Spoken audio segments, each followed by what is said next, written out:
All right, Bryce. So here's the way the world is now, and here's where I see the world going. Right now, everybody's trying to sell software as a service. Software as a service, software as a service, software as a service. It's, you know, you get that 12, 15 multiplier. You hope that somebody like Salesforce buys you. But even the exact targets of the world, and even the loyalty gens of the world, and really, what we're really doing is ASaaS, assisted software as a service. And this really never got as clear to me as it was when I was at RevLocal. They're building their own systems, but they're assisting their clients to use that software to create the utility of that tool. It's like having, you know, you need to rent the jackhammer, but you really need the guy that can handle the jackhammer too to get done what you're trying to get done. So what the next evolution in this, the companies that are really blowing up are the ones that are really understanding the entire ecosystem that surrounds their data. So the Facebooks, the Apples of the world, they're building what I'm going to call a convergent ecosystem as a service. So a CS, if you will. They're doing this CS model. And the way that we can do this together is understanding that convergent that is happening, and then make sure we have the minimum components that you need in order to manage the marketing and sales funnel. And so, you know, most funnels look like this, but really it's a reverse funnel. It goes, the bottom part is the widest. It's where you have the most context and the most data that you need to manage, and that's where you need the marketing automation platform.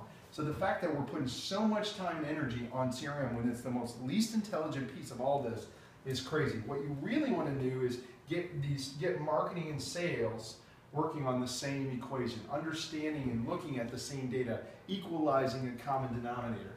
And so when this marketing process ends and when the sales process really begins is when we've actually got face-to-face phone time or FaceTime with a prospect.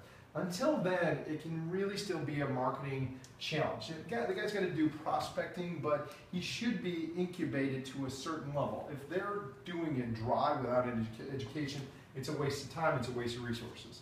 So CRM is supposed to pick up the ball. So CRM used to be used for a lot of prospecting activities, but it just doesn't make dollars and cents to track a salesperson's time doing prospecting, because if he's really good at selling, he shouldn't be doing his own lead call. And so that's why CRM Lite is the way and the play of the future. So all these things need to do is just speak to each other and have a common denominator. So when I give you all the CRM activities and scored it, all I was trying to do is equalize, you know, what is the contact center doing? What is that? How is that interacting with the marketing automation, you know, i.e. loyalty gen? And then can we write a blueprint based on the activities that happen here? And yes, we can do, and that's what your tool provides. So all that makes sense. Now, what's really going to be powerful is when we get that blueprinting capability based on certain sales activity to make sure that we're getting 100% follow-up, to making sure our top producers work the stuff that they need to work instead of focusing on allowing them to focus on the deals that are most profitable. This right now, this ecosystem as a service, contact center management, a CRM Lite where we're just barely, you know, tracking data. I'm going to go through minimum primary visionary. This activity is all the stuff that I sent them. It just needs to be buttons, a way for me to hit a button and track where they're at in that process. And the minimum amount of activity I can do to track that data, so I can speak to intelligently the rest of the organization, the status of that prospect. That's really what we need to do. So the minimum thing for CRM Lite is data collection and a place to put notes. Minimum. That's minimum. Primary would be a voice-to-text note, so I don't have to think about it. I just hit the contact, or it pulls it out of my calendar, or pulls it off my, you know, off my phone. This would be a mobile environment, and I can do voice-to-text notes through my phone. And that would be, and then ultimately voice-to-text notes, and then buttons on my phone. So I can literally walk out of a meeting and in 5 to 15 seconds annotate all the information I need out of that meeting and next steps. And then that could be a blueprint off of that.